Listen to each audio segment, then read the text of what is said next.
mag-secret file, ay ilike mo muna ang video na to at mag-subscribe na sa aming YouTube channel. Don't forget to click the notification bell para hindi ka nahuhuli sa latest episode ng DJ Rocky's Secret Files.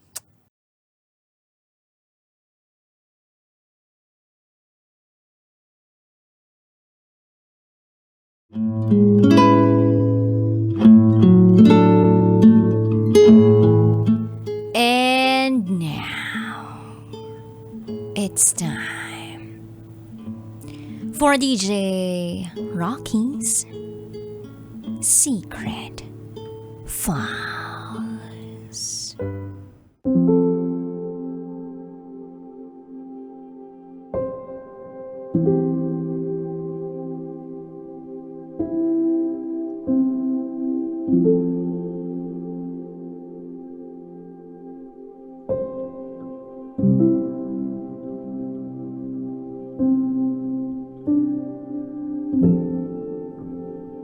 Mas nasaktan pa ako sa taong hindi naman naging kami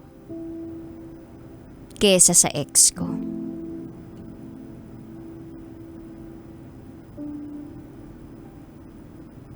Hi DJ Rocky. Madalas akong makinig sa'yo. Matagal ko na rin pinag-iisipan kung bakit hindi ko i-share yung pinakamasakit na nangyari sa buhay ko. Itago mo na lang ako sa pangalang Joy. At ito, ang aking secret file.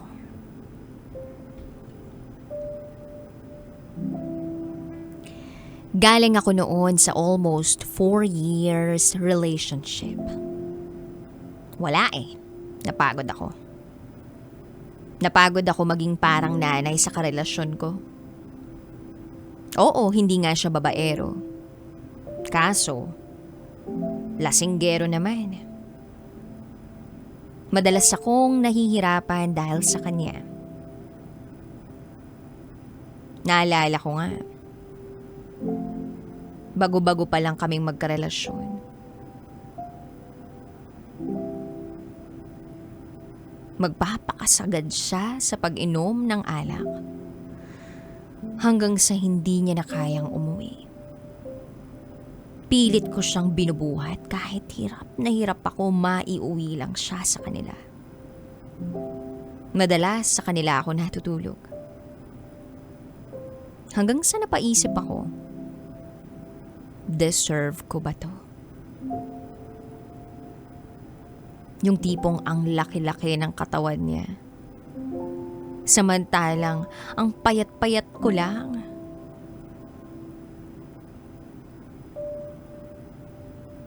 Grabe na yung pagbubuhat ko sa kanya. Puro inom at barkada lang siya. Yung pag-aaral niya, sa akin niya iniasa. Halos 4 na taon. Ganun lang. Kaya siguro napagod ako. At nakipaghiwalay na. Hindi ko makita na meron akong future sa taong yun. Nung nagkahiwalay kami, masakit din naman. Kahit ako yung umayaw. Inom dito, iyak dyan. Hanggang sa paunti-unti. Gumagaan na. Hanggang sa marami na ako nakikilalang mga kaibigan. May mga mangilang-ilang nakakausap. Pero wala talaga akong balak na pumasok sa isang panibagong relasyon. Oo, tumatanggap ako ng mga manliligaw. Pero hindi rin tumatagal. Mag-4 na buwan pa lang nun Simula na magkahiwalay kami ng ex ko. Gusto kong i-enjoy ang pagiging single ko. Hanggang sa nakilala ko si Brielle. Hindi niya totoong pangalan.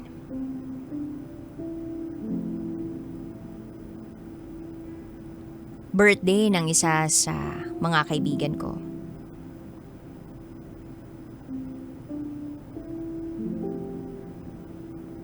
Tapos, yung mga pinsan ng kaibigan ko,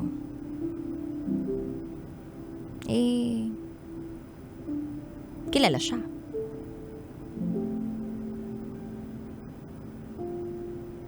Kasama siya sa party. Ang kwentuhan tungkol sa kanya. Narinig ko na mag-aapat na buwan na rin daw silang hiwalay nung 8 taon niyang nakarelasyon. Wow! Ang haba nung 8 taon Sabi ko, sus, magbabalikan din yan.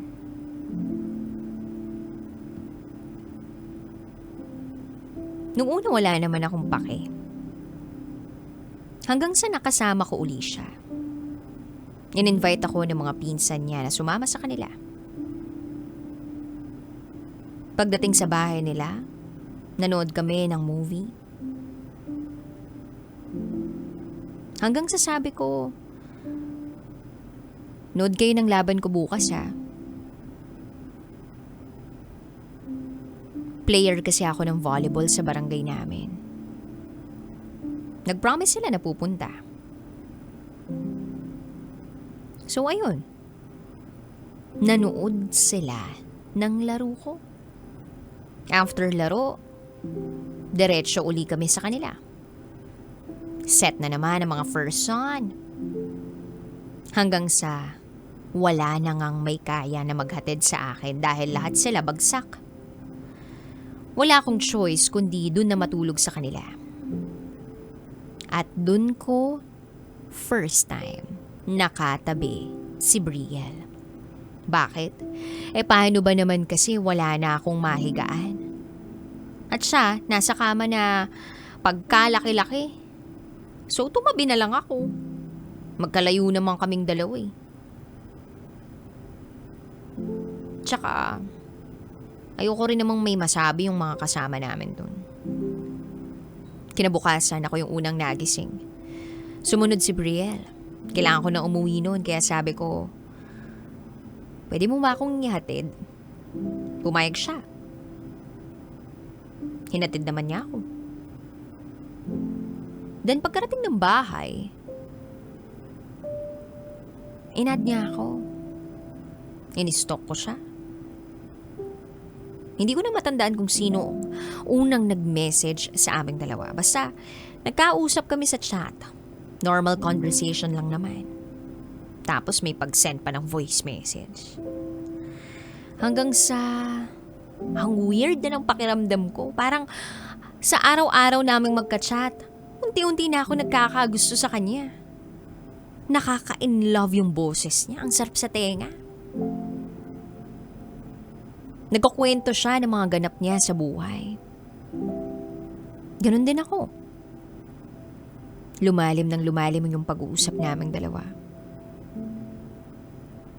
Then one day, nag-set kami sa bahay nila. Pero kaming dalawa lang. Hindi nakasama ang mga pinsan niya.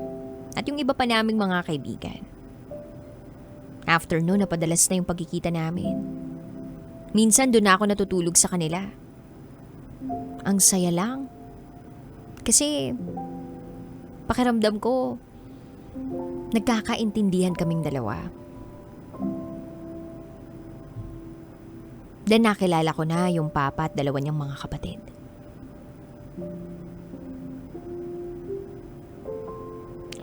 So, alam kong may something na sa amin.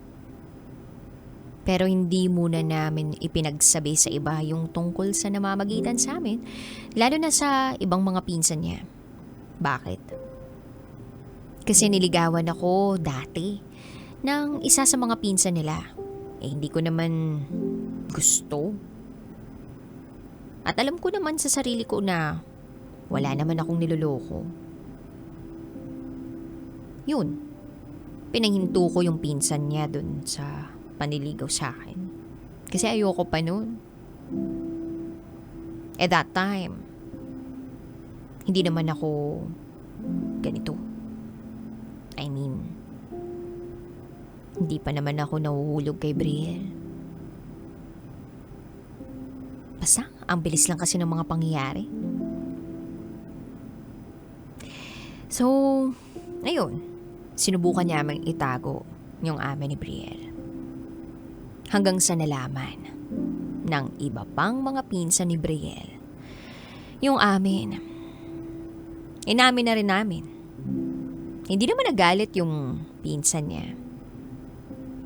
Pero, ayun. May iba lang violent reaction. Ang mahalaga, pinaglaban ako ni Brielle. Ipinaramdam niya sa akin yung matagal ko nang gustong maramdaman sa ex ko. Yung pakiramdam na parang hindi kami mapaghiwalay. Sabi ko pa nga kay Brielle, sumama naman siya sa mga kaibigan niya, okay lang naman sa akin. Basta alam niya yung limits niya. Pero ang sagot niya sa akin, mas gusto kitang kasama eh.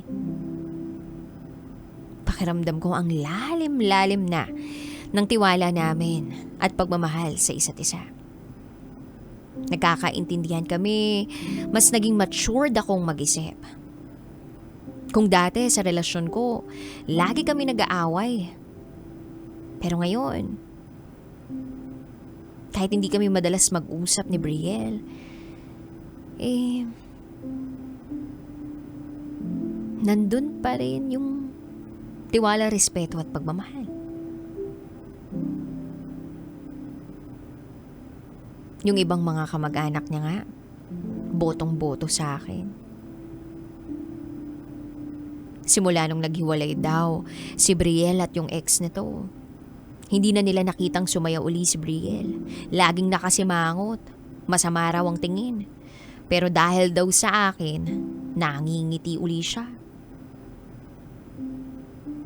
So, masayang-masaya rin ang puso ko. Gusto ko palagi siyang masaya. Dahil mahal na mahal ko siya. Kahit hindi pa kami ganun katagal magkasama. Naipapakilala niya na ako sa iba.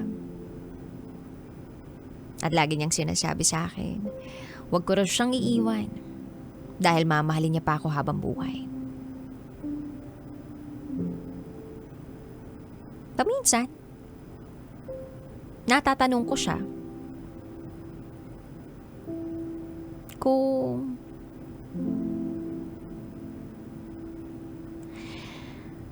hindi niya ba namimiss yung ex niya. Siyempre, 8 taon yun eh. Para bang marami akong gustong malaman.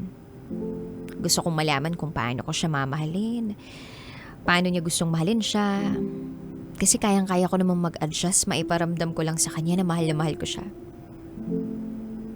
So ayun, nagkwento siya sa akin na ilang beses raw siyang niloko ng ex niya. Grabe yung naranasan niya sa ex niya.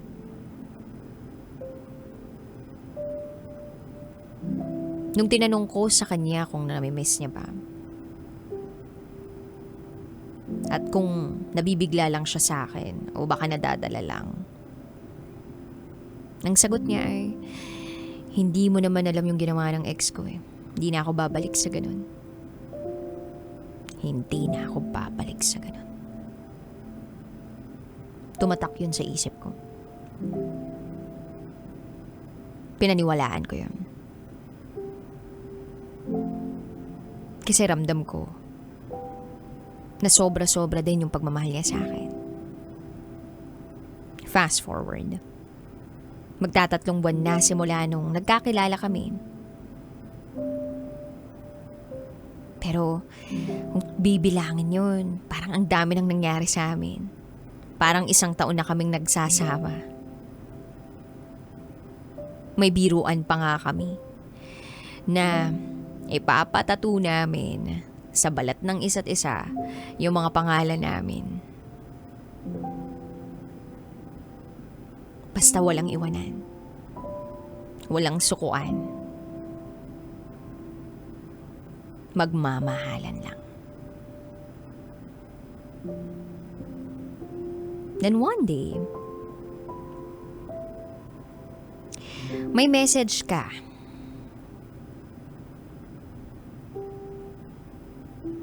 At ang sabi,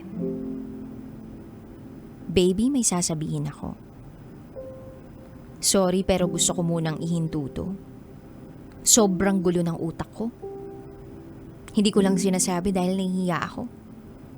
Ayokong magsinungaling sa'yo at ayokong masaktan ka. Gusto ko munang ayusin ang sarili ko. Hirap na ako nalabanan ng sarili ko. Ang kalooban ko. Hirap na ako sa pamilya ko. Tas parang ngayon lang ako tinatamaan sa mga nangyari sa amin ng ex ko. Hindi ko alam kung paano ko sasabihin sa'yo to ng personal. Pero akala ko okay na ako. Akala ko klaro na yung utak ko sa lahat. Pero hindi pa rin pala sapat yung panahon na malaya ako. Pasensya na, wag mo na sanang isipin na ginamit lang kita. Dahil hindi yun ang intensyon ko. Mahal na nga kita eh. Pero hindi ko pa kayang ibigay sa'yo yung pagmamahal na nararapat para sa'yo. Hindi rin kasi ako sanay sa ganito, yung sobrang bilis na ng mga nangyari sa atin. Siguro nadala lang ako ng emosyon. Gusto ko munang ayusin lahat ng sakin. Pasensya na ha. Sana mapatawad mo ko. Grabe. Ang daming pumasok sa isip ko. Ang daming tanong. Bakit anong meron? Yung tipong okay naman kami. At alam kong okay naman sila ng mga kamag-anak niya, ng mama niya, ng papa niya, ng mga kapatid niya. Anong problema? Bakit biglang ganyan yung sinasabi sa akin? Yung tipong pinaramdam niya sa akin na mahal niya ako. Tapos biglang, isang araw, ganun na lang yung message sa akin. So nag-reply ako. Baby, wag namang ganyan. Pag-usapan naman natin. Di naman kita minamadali. Andito lang ako, sabay natin to gamutin.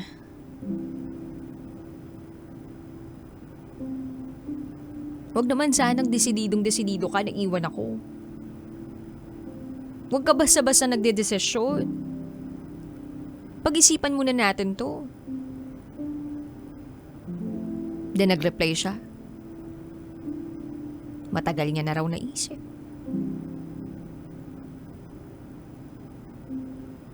Then sabi ko, paanong matagal mo nang pinag-isipan?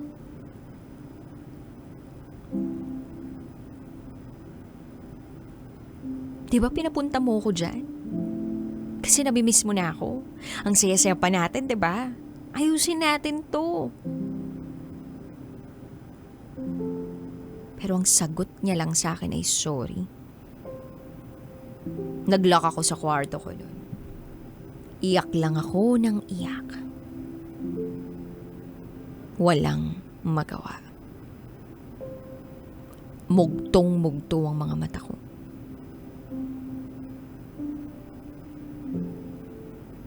Pagkatapos nun, araw-araw nagiinom ako. Kasama ang mga kaibigan ko. Nagagalit ang mga kaibigan ko. Pero eto ako. Ipinagtatanggol pa rin si Brielle. Ang sakit-sakit, DJ Rocky. Nakausap ko yung isa sa mga kaibigan ni Brielle. Tinatanong ko kung bakit. Wala rin daw silang alam.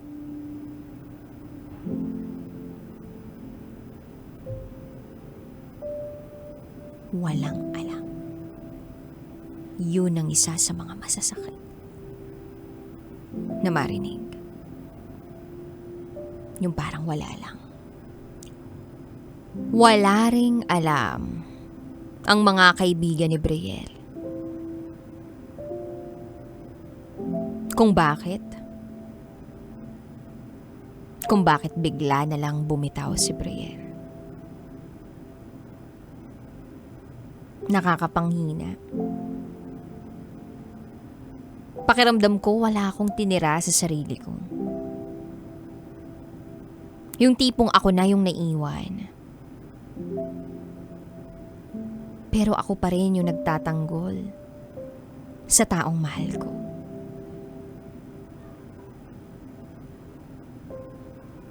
Para akong dinudurog ng paulit-ulit. Lalong-lalo na pag iniisip ko na lahat ng mga planong nabuo ko sa utak ko, nakasama ka, ay naglaho ng parang bula. Ikaw na, Brielle. Ikaw na. Si Brielle yung gusto kong makasama sa pagtupad ng pangarap ko. Gusto kong mawala yung sakit. Umisip ako ng paraan para mawala yung sakit. Naglaslas ako. Hindi ko alam kung paano magsisimula ulit. Galing ako sa broken family. May kanya-kanyang pamilya na ang parents ko.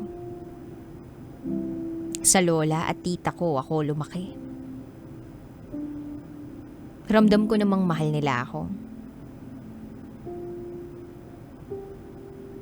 Pero lumaki ako na walang mapagsabihan ng mga problema ko. Kaya nga, nung dumating si Brielle sa buhay ko,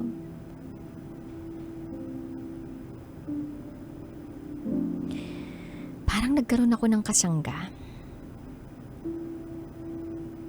Nagkaroon ako ng mapaghihingahan.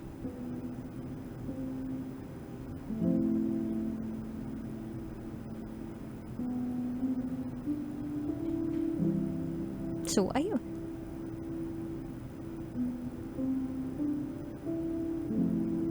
Napansin ko na umaagos na yung dugo sa wrist ko.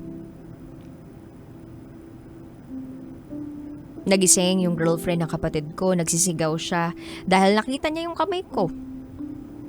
Agad siyang kumuha ng damit, inilagay sa sugat ko. Hanggang sa nagising yung ibang mga tao sa bahay. Lahat sila kabadong-kabado, gulat na gulat. Nagtatanong kung anong nangyayari sa akin. Bakit ko raw ginagawa sa sarili ko yun? Itinakbo nila ako sa ospital. Lutang na lutang ako noon. At ang mga mata ko, tuloy-tuloy lang sa pag-iyak. Paulit-ulit kong binabanggit ang mga katagang, hindi niyo ako mahal, hindi niyo ako mahal. Walang nagmamahal sa akin.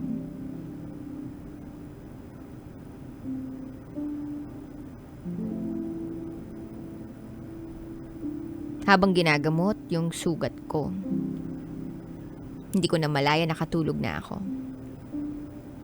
Nung makauwi kami sa bahay, nagkulong uli ako sa kwarto.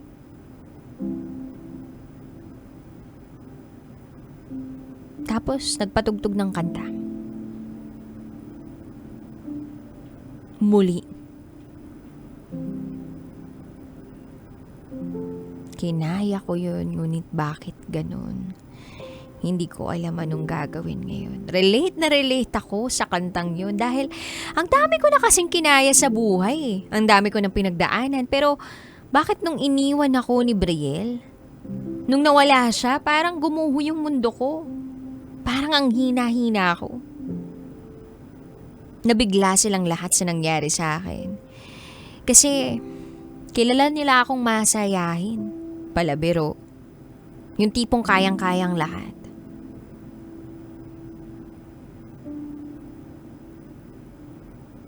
Hindi ako makakain. At ayokong pagbuksan ang mga tao sa bahay ng pinto. Sinira na nga na lang nila yung pinto ng kwarto para mahatiran ako ng pagkain. Hindi ko kayang magsalita.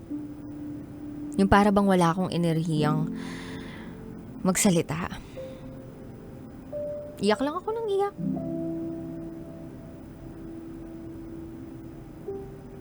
At dahil doon, yung kapatid ni Brielle na babae na itago natin sa pangalang Ea, nabalitaan yung nangyari sa akin. Kinumusta ako. Kinumusta ko yung kuya niya. Hindi raw tanggap ni Ea yung ginawa ni Brielle.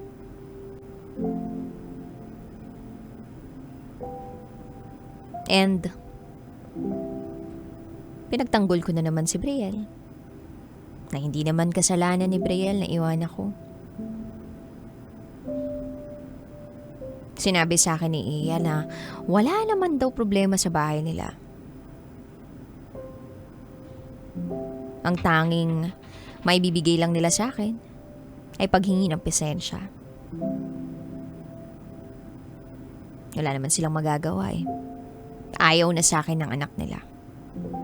O ng kapatid ni Ea.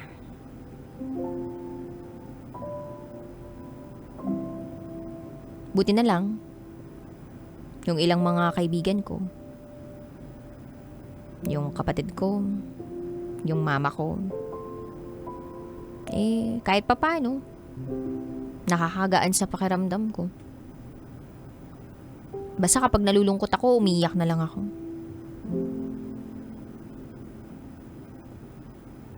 Then unti-unti, nare-realize ko na mahal naman pala talaga ako ng pamilya ko. Si Papa, nagpupunta sa bahay. Yung kapatid ko, nalaman ko, chinat pala niya si Brielle.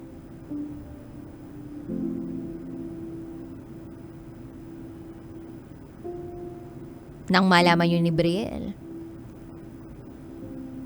kinumusta ako. Sagot ko, mukha ba akong okay? Nagsorry siya sa akin. Humiling ako na baka pwedeng magkita kami ulit. Kahit pa huling hug lang. Huling yakap lang. Tapos dalhin na rin niya yung jacket na ibinigay niya sa akin na hindi ko naman nakuha. Para lang may mayayakap ako kapag wala siya. O habang hinihintay kong bumalik siya. So pumayag si Brielle. Nayakap ko uli siya. Pagkatapos noon, kinukumusta niya na ako palagi.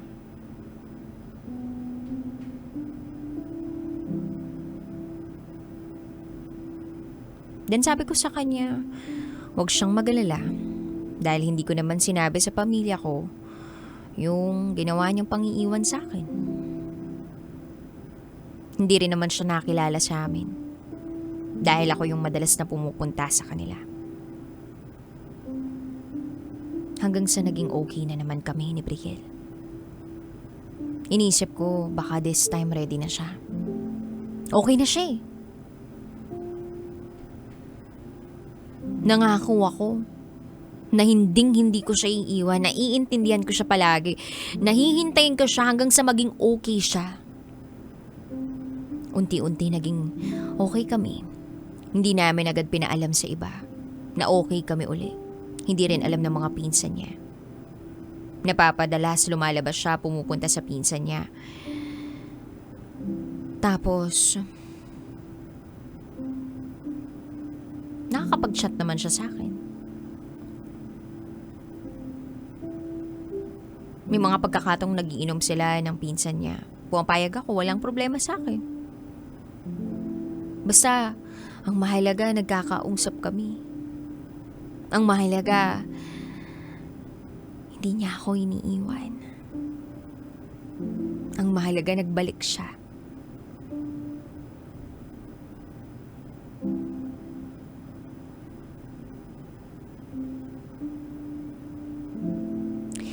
Then one day, medyo nagkaroon kami ng tampuhan.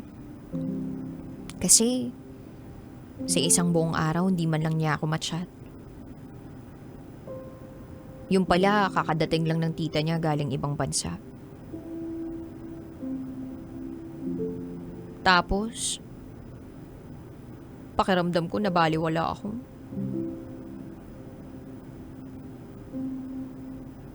Naiiyak ako that time. Tinadtad ko siya ng maraming message. Tapos sabi ko, nahihirapan ka na ba? Kasi, bakit ayaw mo na ipaalam uli na okay tayo? Para, nami-message mo na ako. Para navi-video call na tayo.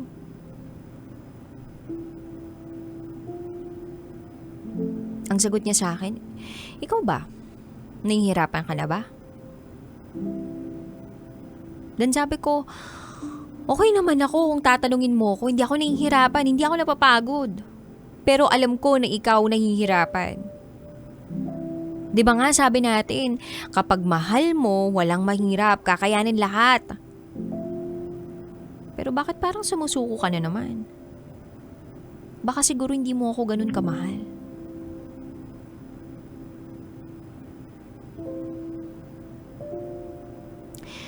So, ayun. Niyakap niya lang ako ng sobrang higpit. Nang magkita kami. Yun na siguro yung peace offering niya.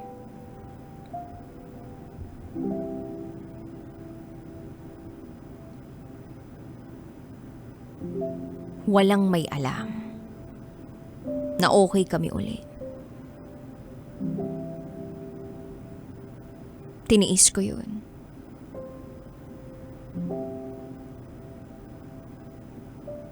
Hanggang sa isang araw, nakatanggap na naman ako ng mensahe mula sa kanya. Sorry. Nahihiya lang ako. Ayaw na kitang guluhin. Gusto kong ayusin ang sarili ko. Gusto ko na ako rin makapagbigay sa'yo. Gusto ko na ako rin makapagbigay ng pangangailangan mo. Kasi ikaw na lang palagi ang nagbibigay. Dan sabi ko, bakit? Hindi naman ako nagre-reklamo ah. Masaya naman ako sa kung ano yung ginagawa ko para sa'yo. Andito lang ako lagi. Handa kang samahan sa hirap at ginhawa.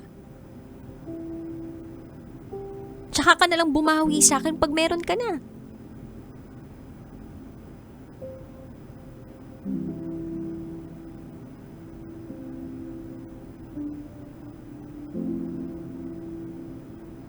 Hindi siya nag-reply. Ewan ko, DJ Rocky, pero pakiramdam ko that time, naisahan na naman ako.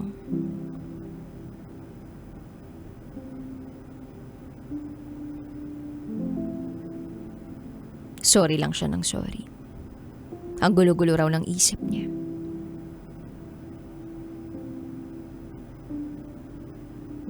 Nakatanggap pa ako uli ng mensahe mula sa kanya. Na sana raw, nakita niya ako o nakilala niya ako in a different timeline. Salamat daw dahil pinaramdam ko sa kanya na kamahal-mahal siya.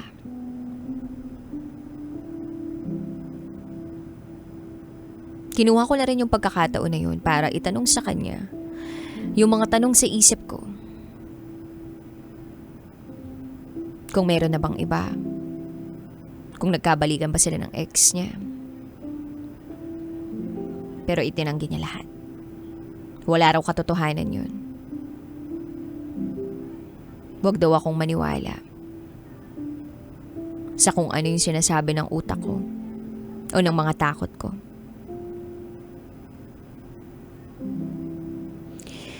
So, ayun.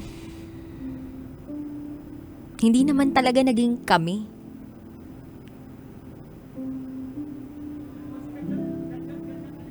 Kasi 'di ba, ang sabi ko noon, hindi naman kami dapat magmadali. Pero yung sakit, parang pang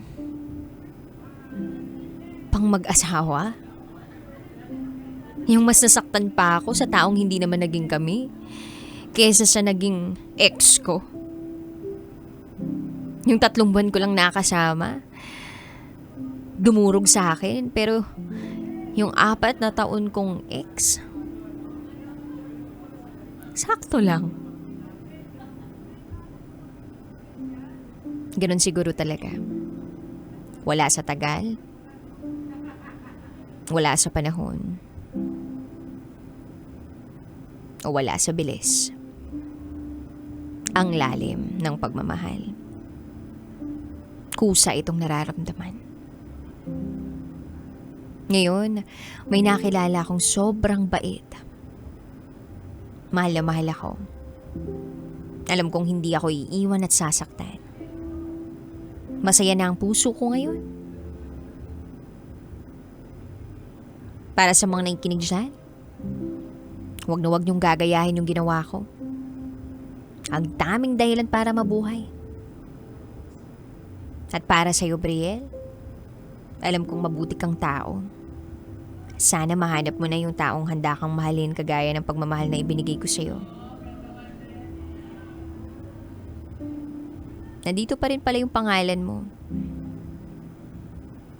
sa balat ko. Pero soon, ipapabura ko na to. Kasi ayoko ring magkaroon ng dahilan para masaktan ko yung taong mahal na mahal ko.